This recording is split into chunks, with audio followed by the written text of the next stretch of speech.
libera, ¿cierto? A través de mecanismos que ya conocemos normalmente, y puede ser sintetizada de forma más.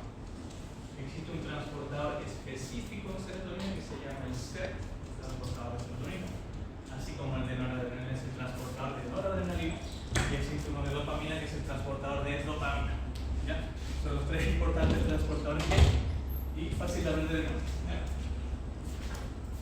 Tiene relación también en este caso con melatonina, regula ciclos circadianos, y se proyectan también de un núcleo que se llama el núcleo del GRAF.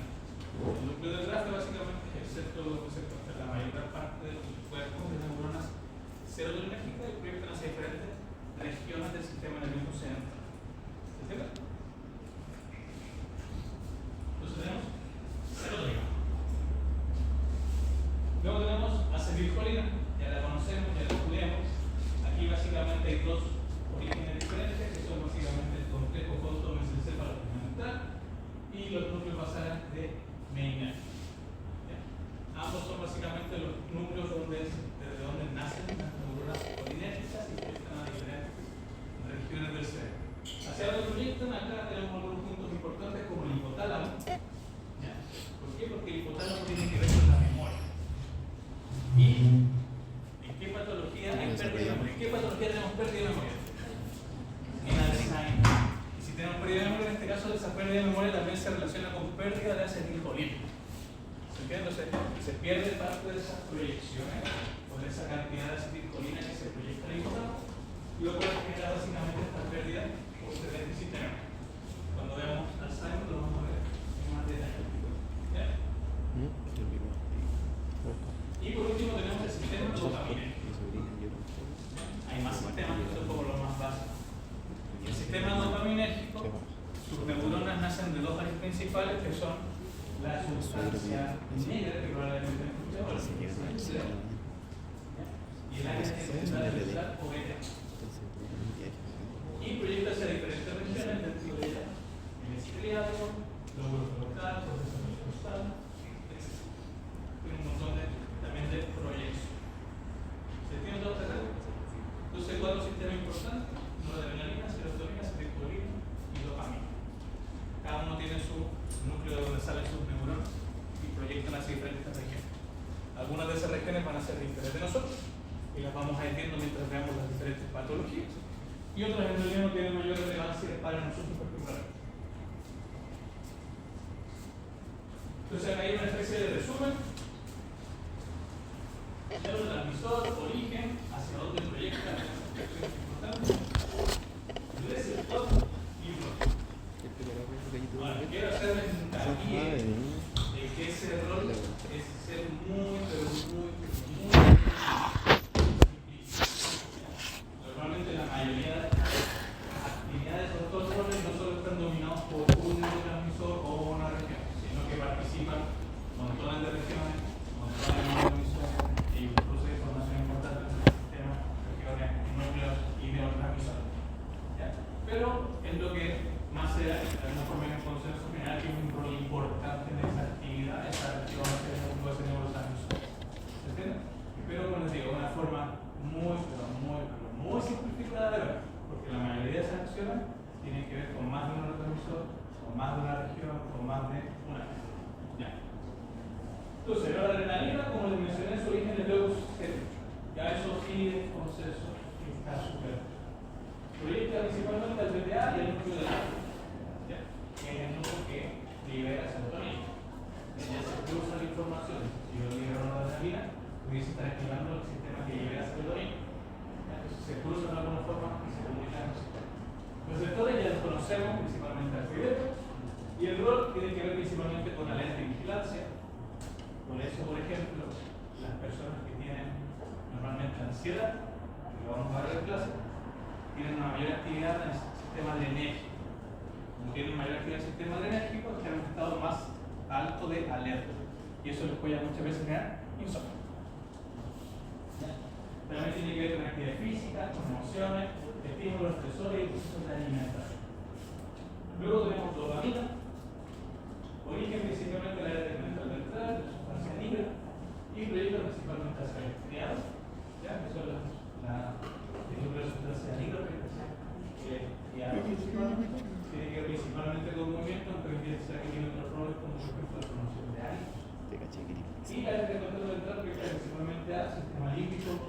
no lo conocen, y tiene que ver con el clásico sistema que probablemente han escuchado, que es el sistema de recompensa.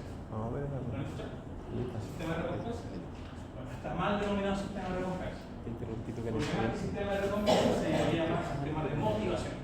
¿Por qué? Porque no solo se activa frente a la recompensa, se activa básicamente en la motivación de ustedes que hacer. Por ejemplo, si yo les digo, si hacen la tarea, les pongo un 7. Eso va a activar un sistema de motivación. Motivación continua.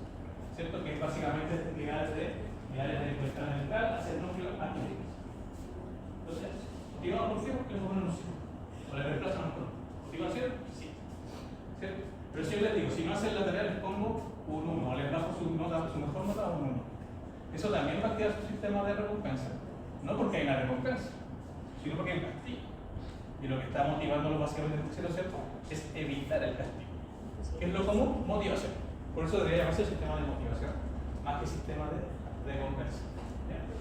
Pero hasta hoy en día lo van a encontrar en literatura y un montón de partes que se llama sistema de recompensa. Más o menos, pero receptores dopaminérgicos tenemos los receptores de 1 al de 5, de 1, de 2, de 3, de 4, de 5. Vamos a hablar de ellos cuando veamos básicamente el software. Y el rol básicamente tiene un rol importante en lo que es movimiento, ejecución de tareas, motivación, retención, ideación, evaluación de la realidad, control de conocimiento y de conducta social. Dentro de otras tantas actividades. Serotonina se origina en el núcleo dorsal del tráfico, proyecta hacia el hipocampo, sistema límbico, y tenemos receptores de 5HT1 a 5HT5. ¿Ya? Cada uno tiene varias subdivisiones. Entonces, realmente tenemos 5HT1A, 5HT1B, ya veremos que llegan hasta la F. Entonces, hay en general son como 17 receptores total que es serotonina. Y tiene que ver, como su rol importante, tiene que ver con el entorno interno afectivo y tal. Básicamente tiene que ver con el estado de ánimo del paciente. Por eso se dice antidepresivos que aumentan los niveles de serotonina. Luego el estado de ánimo, ingesta, su vigilia, también se asociaba a regular procesos de dolor. Y por último, la acetilcolina, que es el que tiene el encéfalo basal y el encéfalo mental, si no lo recuerdo, proyecta a corteza cerebral y hipocampo, el complejo familiar de tálamo, el cerebro, el clorotrónico cerebro. Receptores ya los conocemos, del M1-M5, y tenemos también receptores nicotínicos, tanto neuronales como musculares. Rol, memoria, aprendizaje, iniciación del sueño y sistema de atención. ¿Estás entendiendo, cierto? ¿Todo claro hasta acá? ¿Estás entendiendo? Mierda, este programa. Es que me está expectando. Ahora, cuando hablamos Después de los los audios, cuando neurotransmisores, escucho la canción, también lo podemos de alguna forma dividir. ¿Por qué no ves la tía? Se me va a olvidar. Y hay dos neurotransmisores que no mencionamos, pero que probablemente ustedes conozcan o hayan escuchado, que son el glutamato y GABA. ¿Ya? Ambos los podemos dividir básicamente como, en este caso, el neurotransmisor excitador, en el caso del glutamato, y en el caso de GABA es un neurotransmisor depresor. Si se fijan, ambos básicamente proyectan a todo el cerebro. ¿Ya? Ambos neurotransmisores se encuentran básicamente en la totalidad del cerebro. ¿Por qué? Porque básicamente funcionan como el switch on-off. Entonces, con esto básicamente prendemos o apagamos un neurón. Si quieren pensarlo esto como una radio, sería como prender o apagar la radio. Glutamato nos va a prender en este caso la radio, nos va a prender los neurones, lo cual significa que van a comenzar a disparar, mientras que GABA, como es depresor, las va a apagar. Es decir, va a inhibir la activación de estas neuronas. ¿Se entiende? Por eso tenemos el neurotransmisor excitador y el neurotransmisor depresor.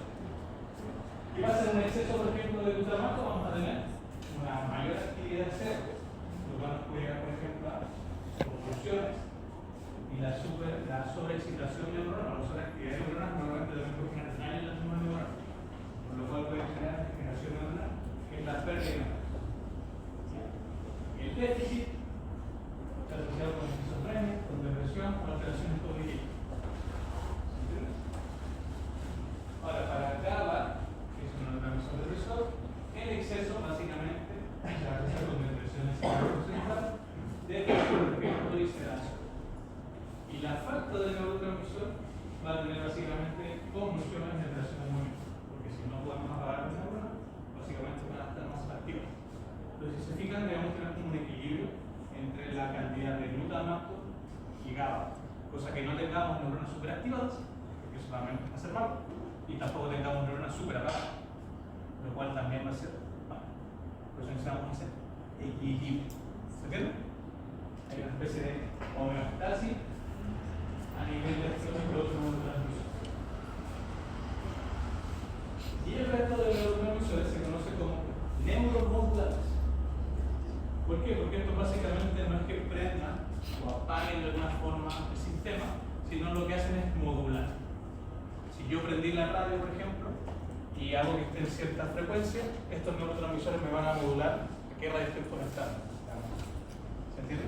Cuando hablamos de neuronas, básicamente se refiere a que si glutamato me activa las neuronas y hace que aumenten sus disparos, estos neurotransmisores lo van a regular, es decir, cuánto van a disparar esas neuronas, cuántos potenciales de acción van a generar, van a aumentar o disminuir. Pero no es que las frenan o las apaguen, simplemente van a regular esa cantidad de disparos que va a haber por segundo. ¿Se entiende? Entonces, serotonina es un neuromodulador, en exceso básicamente puede generar alucinaciones, disminución del apetito, ansias o sueño, mientras que su déficit se asocia con depresión, trastorno obsesivo compulsivo y sensibilidad del dolor.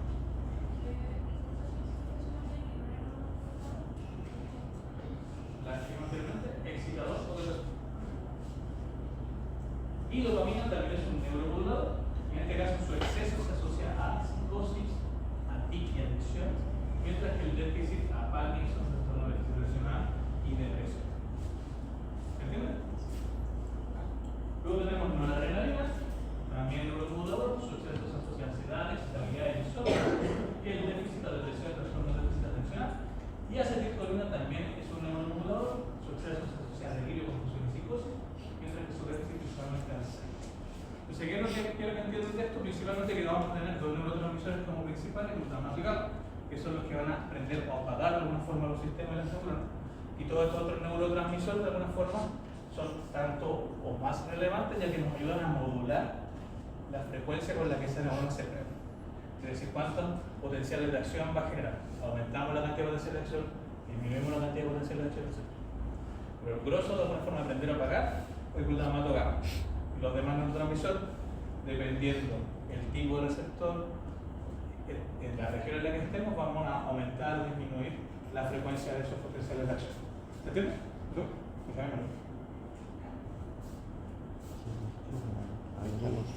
Ahora, para que no se quede con la idea que solo existen esos cuatro neurotransmisores, tienen estos otros neurotransmisores que también son neurotransmisores que no se sabe muchas veces que son neurotransmisores.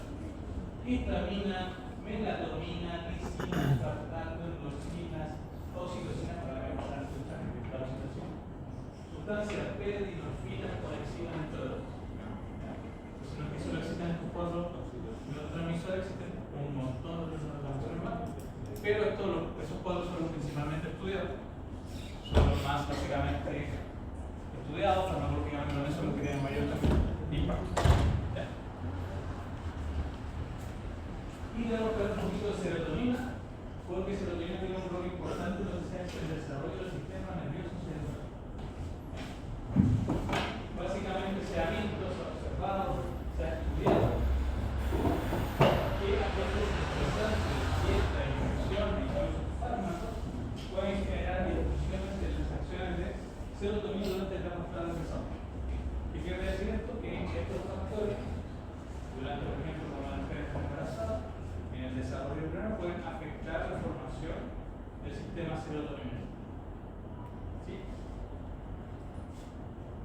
Y eso puede llevar básicamente a un montón de acciones también en ese futuro cerca, como puede ser disminución del peso cerebral, alteración de la maduración neuronal, reducción de la complejidad dendrítica.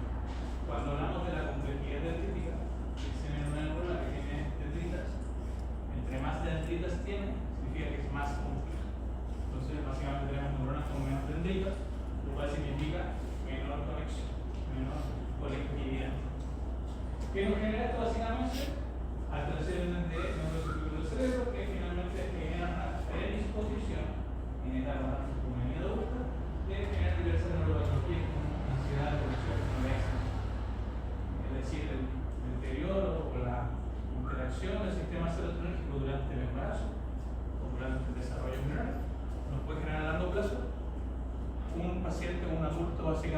lleva a tener más predisposición a generar varias patologías del sistema nervioso central. ¿Se entiende?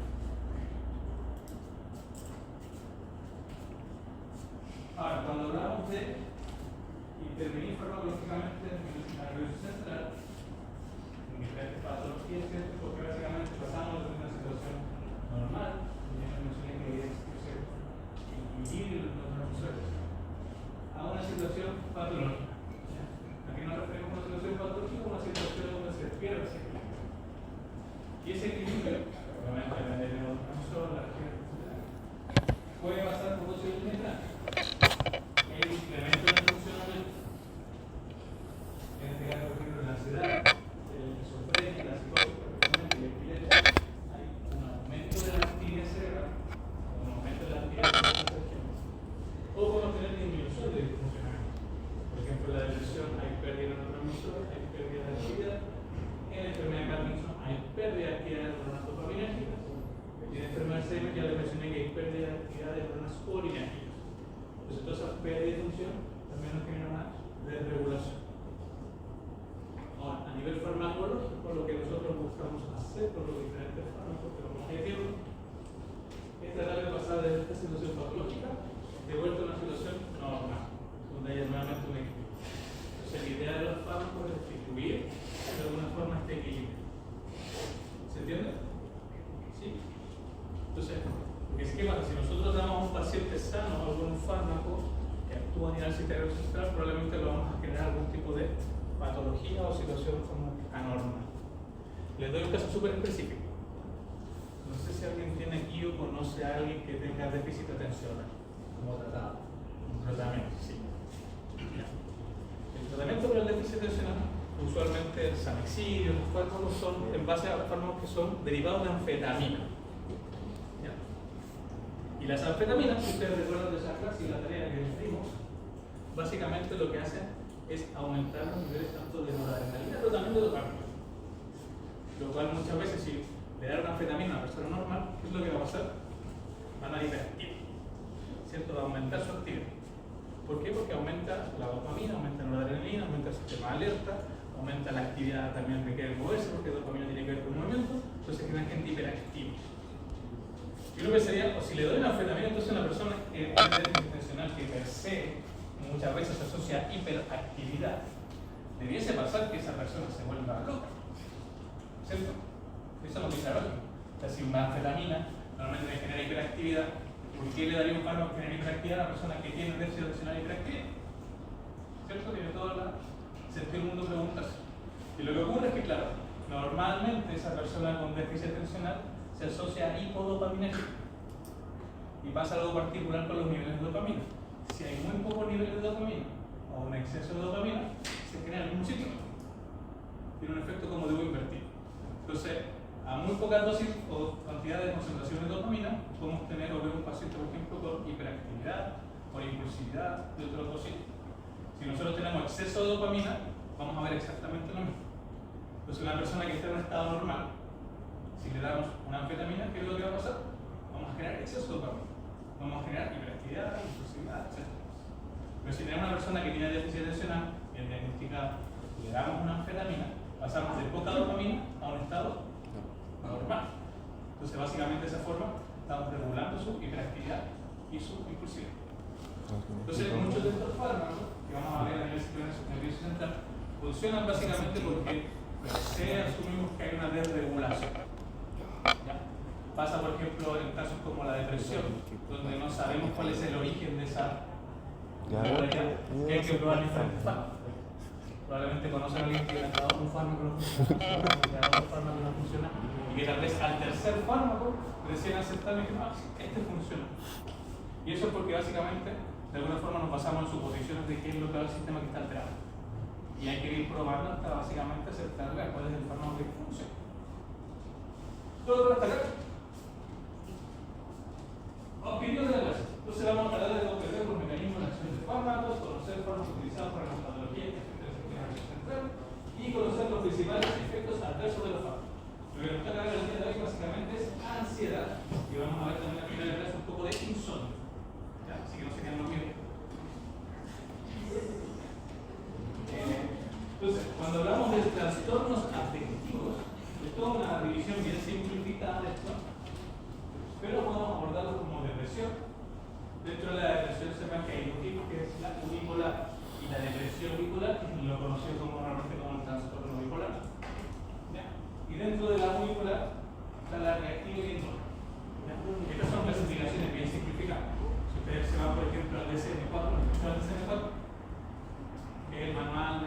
patología y diagnósticos de enfermedades neuropsiquiátricas. El DSM-4 básicamente, o el DSM-5 actualmente, clasifica un tipo de depresión, yo creo que en 10 tipos distintos. Entonces, esto es una división bien científica. Luego tenemos ansiedad y tenemos pánico. Que van un poquito de la mano. No sé si alguien aquí sufre crisis de pánico, por ejemplo, pero normalmente las crisis de pánico están también asociadas o están dentro de lo que se conoce como trastornos de ansiedad. Y este pánico, otras crisis de pánico, tanto pueden presentarse con síntomas físicos, dolor de estómago, palpitaciones, taquicardia, dificultad para respirar. Normalmente la mayoría es asociada con actividad del sistema nervioso simpático. Y realmente asociada a fobias y temores. Y luego tenemos los obsesivos compulsivos. Una división bien simple. Entonces, lo que hago hoy día es nivel de condicionamiento de ansiedad, porque el pánico, dentro de esa línea de trastornos de ansiedad. ¿Algo dice?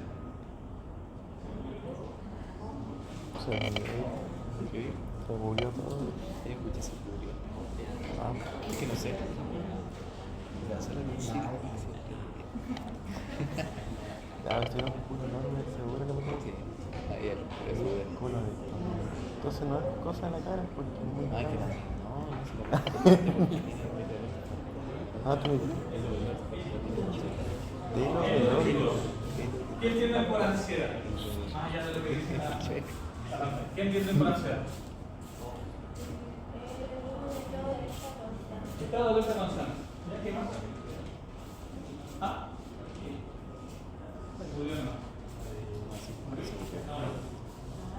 ¿Cómo sabía? ¿qué entienden por ansiedad? ¿Qué entienden por ansiedad? ¿Yo no? Sí,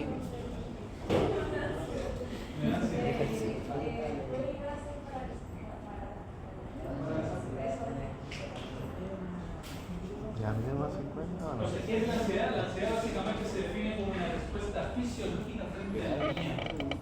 Bueno, ¿qué chance tengo? Patológico es patológico cuando se manifiesta en la ausencia de estímulos tranquilizantes y tiene conjuntos de síntomas tanto psíquicos como físicos que son comúnmente una medida de casos. Entonces, a priori, y para simplificar, básicamente la ansiedad es súper normal. O sea, si ustedes tienen que operar mañana, es normal tener ansiedad. Eso no es un trastorno ni es un problema. El problema es cuando esto aparece de forma de que no existe un estímulo atemorizante. Es decir, que están constantemente con miedo, pero por ejemplo ustedes no saben por qué sienten ese miedo, esa apreciación, esa preocupación. ¿Ya? Entonces, lo importante es dejar claro que la ansiedad es una respuesta fisiológica, o sea, es normal. El problema es cuando se vuelve patológico, que es cuando básicamente se sigue teniendo ansiedad, pese a que no existe un estímulo atemorizante. Es normal que el grupo que presente el viernes tenga ahora ansiedad.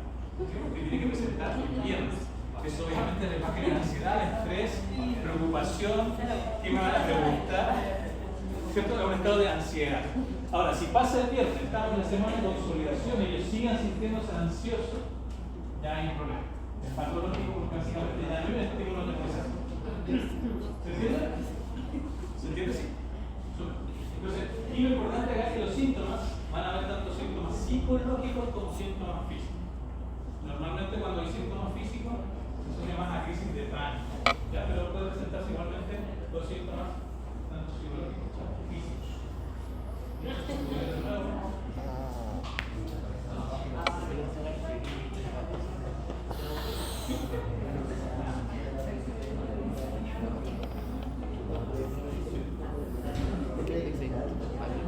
Estoy cansado porque ya hago ejercicio, no hago otro, entreno como 2 veces al año. Sí, chicos. Ahora, los trastornos de ansiedad son los trastornos mentales más comunes en el mundo. En 2019 estaban a 301 millones de personas, lo cual es una cantidad no menor, de cerca de un 3% a nivel mundial. Se imaginan todo Chile todos con ansiedad. Afecta principalmente más a las mujeres que a los hombres. Sus síntomas suelen aparecer durante la infancia o la adolescencia. Existen tratamientos de guía eficaces para el trastorno y aproximadamente 1 de cada 4 personas con un trastorno de ansiedad recibe tratamientos para esa afección. Es decir, en un subdiagnóstico y un tratamiento no menor. Ahora, si hacemos la división de estos trastornos de ansiedad por el DSM-5, que es este manual de enfermedades mentales, diagnóstico, ¿ya? Tenemos un montón de tipos de trastornos de ansiedad. Acá el DSM-5 lo clasifica fuerte. Trastorno por ansiedad de separación. Eso es básicamente, por ejemplo, el niñito que lo separan de la mamá o del papá porque el papá se separa. Separación. Hay una separación de algo que genera ansiedad. Trastorno por mutismo selectivo. ¿Alguien ha visto The Big Bang Theory? ¿Recuerdan a Raj Chapal? Personaje indio que tenía dificultades para hablar con las mujeres. Eso es mutismo selectivo. Básicamente, selectivamente, de alguna forma, me dificulta, me genera ansiedad hablar con alguna persona específica. Que puede ser, por ejemplo, las mujeres. Puede ser, por ejemplo, mi doctor. Puede ser, por ejemplo, mi profesor. Puede ser, por ejemplo, mi papá, mi mamá, por alguna razón específica, etc. ¿Se entiende? O sea, dificultad básicamente de hablar con alguna persona específica. Están los trastornos de pánico, ya que son los más comunes también. Agorafobia, que es miedo a los pasos como cerrados. Fobias específicas, y acá hay fobias para lo que se les cura. Ya hay algunas muy raras, como fobia a los globos, fobia a los autos, fobia al número 666. O sea, fobia a las palabras largas. ¿Sí han escuchado eso? Fobia a las palabras largas. Normalmente me aprendí esa palabra, pero ya la olvidé. Fobia básicamente a lo que es el trastorno de ansiedad social, básicamente a los redes sociales, ansiedad generalizada, que es el más común. Ansiedad inducida por sustancias y medicamentos. Importante, sustancias o medicamentos pueden generar ansiedad. ¿Ya? La ansiedad es atribuible a otras condiciones médicas, otras situaciones médicas también se pueden confundir en ansiedad. Otro trastorno específico de ansiedad y trastorno de ansiedad no específico. ¿Ya? Una clasificación del DSM-5. Ahora, ¿cuáles son los circuitos que están involucrados en este proceso de ansiedad? Bueno, dentro de ellos principalmente noradrenalina, dopamina, serotonina, glutamato y GABA. A nivel farmacológico, cuando vemos el fármaco, vamos a hablar principalmente sobre noradrenalina, serotonina y GABA. Esos son como los tres principales sistemas. Pero nosotros también tenemos un rol dentro de lo que es la ansiedad. Ahora, si hablamos de la etiología de la ansiedad, ¿qué es lo que ocurre en una persona ansiosa? Hay una hiperactivación del eje hipotálamo pituitaria adrenal. Eso se acompaña con actividad de estructura del sistema límbico. En este caso, el sistema límbico tiene que ver principalmente con la amígdala, no sé si la han escuchado. No es la amígdala de la garganta, es la amígdala, un núcleo del cerebro. Esa amígdala, básicamente, normalmente lo que regula son un poco las emociones. Es decir, es la que expresa de alguna forma, permite expresar la emoción. ¿Ya? Entonces, ¿qué pasa? En un estado de ansiedad, uno hay una sobreactivación del eje hipotálamo adrenal. ¿Qué es lo que tiene el eje hipotálamo adrenal? Liberación de cortisol, básicamente tenemos un estado de estrés constante, y también liberación de adrenalina. Y esa adrenalina es la que normalmente se asocia, por ejemplo, con el estado de vigilia constante, o sea, de alerta constante. Está también asociada con palpitaciones, por ejemplo, taquicardia u otro tipo de síntomas más físicos. ¿Sí? Mientras que el sistema límbico, en este caso, es el que controla la intensidad del alcohol. Si tenemos en este caso una hiperactivación de la amígdala, en la que controla esta respuesta frente al miedo, vamos a tener una hiperrespuesta frente al miedo, que es lo que básicamente vemos en un paciente de ansiedad. Un paciente que está constantemente con esa sensación de miedo, de preocupación. ¿Se entiende?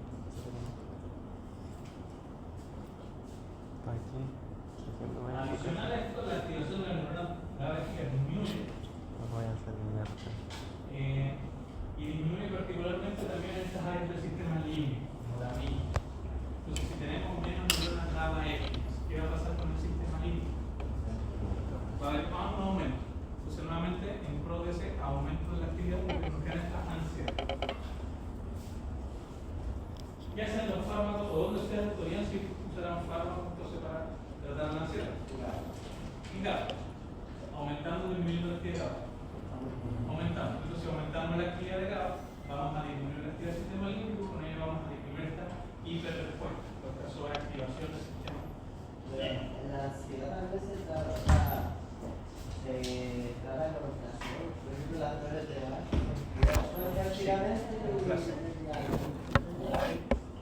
O sea, no no es como que si uno va al médico, a una condición médica como que requiere tratamiento, dudo que un médico profesional indique fluoresceína. Tal vez para una ansiedad leve se puede dar, por ejemplo, un paciente no sé si alguien dice, no, o sea que me siento como hiperactivo, va a la farmacia, un farmacéutico puede decir, no, todo sea, no sé, una valeriana, flores de Bach. Entonces son todos medicamentos que si bien no están como considerados como medicamentos, para situaciones más leves se puede utilizar. Es prácticamente actual. Sí. Sí. Y claro, obviamente existe el efecto placebo. Entonces, si uno, el farmacéutico, el doctor dice, no, todas estas flores le van a servir, a mucha gente le va a funcionar porque básicamente el efecto placebo existe y se llama efecto placebo por lo mismo, básicamente el placebo genera un efecto. ¿Se entiende? Sí. Luego de y entonces entramos a farmacia. Los síntomas de la ansiedad van a tener algunos síntomas psicológicos como sentimiento vago y desagradable de la atención, como de preocupación, agorafobia y baja concentración. Y vamos a tener algunos síntomas físicos como puede ser derivado de estimulación del sistema nervioso autónomo simpático, como cefaleas, transpiración, taquicardia, taquipnea, trastornos drásticos, presión en el pecho, intranquilidad, fatiga e insomnio. Una persona que tiene epilepsia con la ansiedad se puede como generar una Como que la ansiedad desencadena un ataque epiléptico, yo imagino que sí. O sea, no tengo esta información como al 100% claro, pero yo apostaría que sí, o sea, porque ha aumentado el tipo de epilepsia, No tengo nada. dónde se genera, si está relacionada con algún totalmente está relacionado con la ansiedad, un montón de factores, puede ser también parte de los fármacos, Puta, pero o sea, no veo por qué no. O puede ser una conciencia. O sea, es difícil como decir si la ansiedad como tal puede generar algún ataque epiléptico. con el culo de esta te pones. A priori no veo nada por lo cual no se puede generar. Silencio, chicos. Ahora, el diagnóstico, silencio, chicos. El diagnóstico de la ansiedad es mucho de unos test, cuestionarios que se realizan al paciente y de ver la anamnesis del paciente. No hay un examen específico, no hay un test específico, no puede decir si el paciente tiene ansiedad.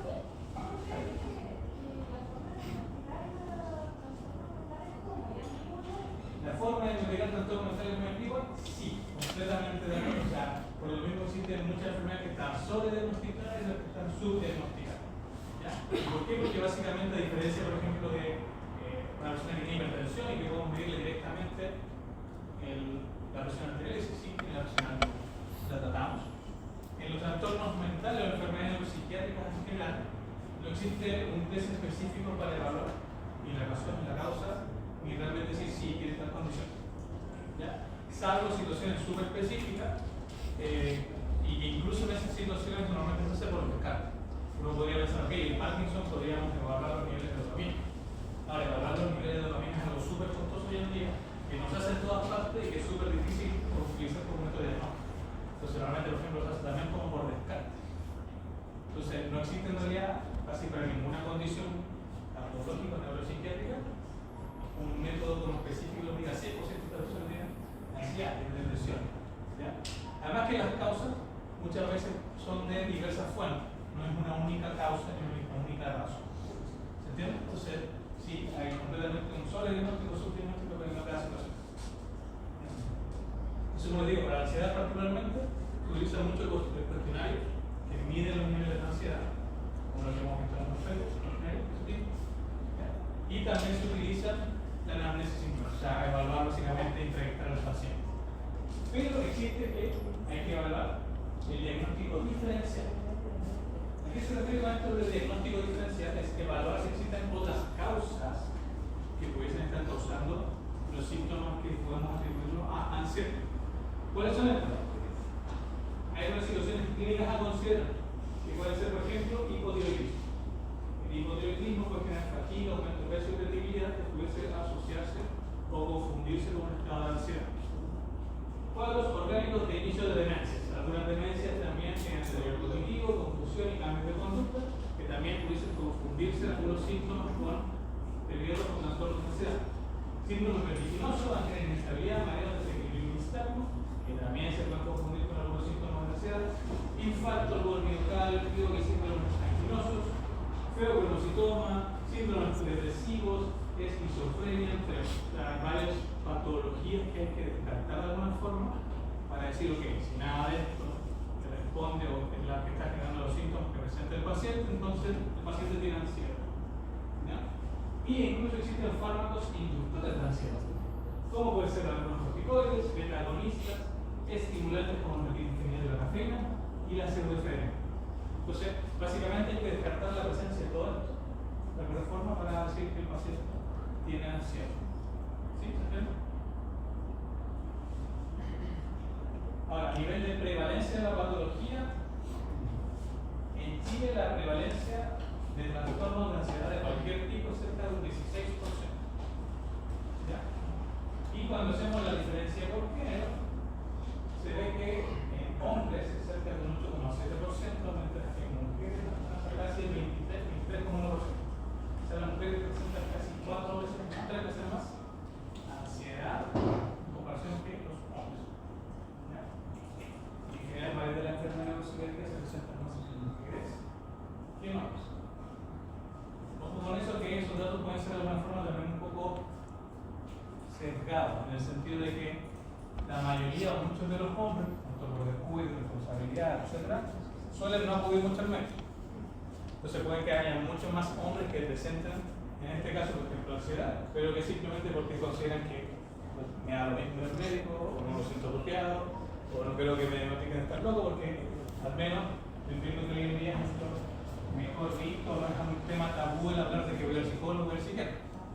En mis tiempos, que no les hablo tanto tiempo atrás, sino probablemente unos 10 años, 15 años antes que ustedes, era un tema bastante más tabú. O sea, yo le pregunté a querías ¿no? hacer? ¿Por qué no me el psiquiatra? Como el psicólogo. Entonces, para adultos mayores, para gente de otras generaciones, es un tema mucho más tabú. Y eso mucho más marcado todavía en hombres. Entonces, esas cifras pueden estar subestimadas en general.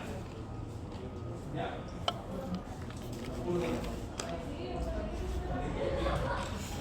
Entonces, simplemente para que tengan esos datos de esta cifra que dan en el país. Son malos, sí. Por lo menos en los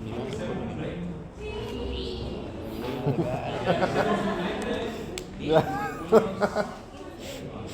5 o 10 minutos y volvemos. Hasta en mis sueños. Literal.